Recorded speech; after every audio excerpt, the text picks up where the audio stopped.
विपक्ष को मजबूत करने की जिम्मेदारी भी विपक्ष की है, लेकिन अफसोस है कि इन दोनों चीज़ों को करने वाला कोई भी, क्योंकि बात तो दल से नहीं नेता से होती है, एक भी नेता नहीं है जो दूसरे नेता के साथ खुले दिल से बात कर सके और दूसरा नेता उसको खुले दिल से वही समझे जो वो कह रहा है।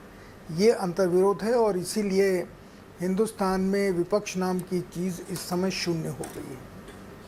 अब संतोष जी ने कहा गुलर का फूल वो बहुत ही रेयर होता है, जिसको एक लोक संगीत में कहा भी गया है कि गुलरी का फूल हो गया, मतलब वो पता नहीं कब दिखे ना दिखे उस तरह के। संतोष जी, तो क्या जो अलग अलग क्षत्रप हैं अपने अपने यहाँ ताल ठोकते रहते हैं, बड़े बड़े दावे करते हैं, आपसी संघर्ष की स्थिति में वो लोग लड़ रहे हैं, या उनके पास ये इतनी इच्छा शक्ति नहीं है, वो अपने में ही इतना ज़्यादा सीमित हो गए हैं किन्हीं भी कारणों से, अब उसको अलग अलग नाम लोग देते रहते हैं, ये वजह है कि जिसकी वजह से वो सामने आ ही नहीं पाते हैं?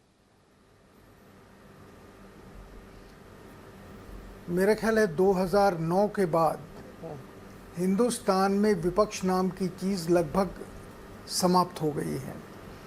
9 से 13 तक 14 के चुनाव में तो फिर भी कुछ नाम लेने वाले लोग थे, उसके बाद तो कोई बचा ही नहीं।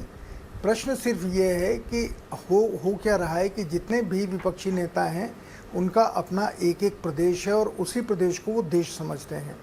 किसी को भी पड़ोसी प्रदेश की या पूरे देश की जानकारी नहीं है। अगर उनसे एक सांस में पूछे विपक्षी नेताओं से कि देश में कितने राज्य हैं और उन राज्यों के मुख्यमंत्री कौन है, कोई बता नहीं पाएगा। आप रैंडम इसका सर्वे कर सकते हैं किसी भी विपक्षी नेता से राज्य के। उसका मतलब ये है कि आपके सामने देश नहीं है, आपके सामने सिर्फ अपना राज्य है जहाँ पर आप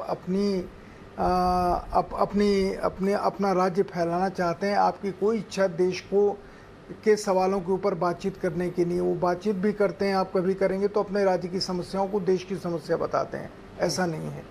भारत देश बहुत बड़ा है, हर राज्य की बहुत समस्याएं हैं, इनमें से चुनना पड़ता है जो देश की सत्ता पे जाना चाहता है कि संपूर्ण देश की कौन सी 5 या 10 समस्याएं हैं जिनके ऊपर हम जाके बात करेंगे और लोगों को उत्साहित करेंगे। पर अफसोस इस बात का है कि एक भी नेता, मैं नाम लेता हूँ, बिहार से शुरू कीजिए, जिसे भी विपक्षी नेता मान लीजिए, वो अपने अलावा किसी को नहीं जानता। उत्तर प्रदेश में मान लीजिए, मैं अखिलेश जी का नाम लेता हूँ, वो अपने प्रदेश के अलावा, पहले तो वो इटावा को भी नहीं जानते थे, लेकिन अब धीरे धीरे उन्होंने अपने गृहनगर इटावा की समस्याओं को जानना शुरू किया है चुनाव लड़ने के बाद। वो उसके पहले वो भी नहीं जानते। प्रदेश की समस्याएं क्या हैं, ये उन्होंने अपने 5 साल में शासन के दौरान जो सीखा वो आज उससे बदल गई हैं।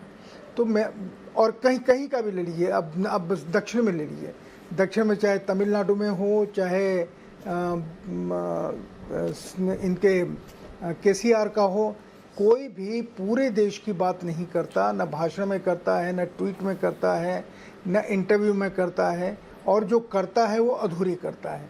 इसलिए हिंदुस्तान की जनता सत्ता से कितनी निराश हुई है ये तो बात की चीज़ है, लेकिन विपक्ष से पूरी तौर पे निराश हो गई है। और विपक्ष ने इसीलिए कभी किसी मुद्दे पर देश में एक बार भी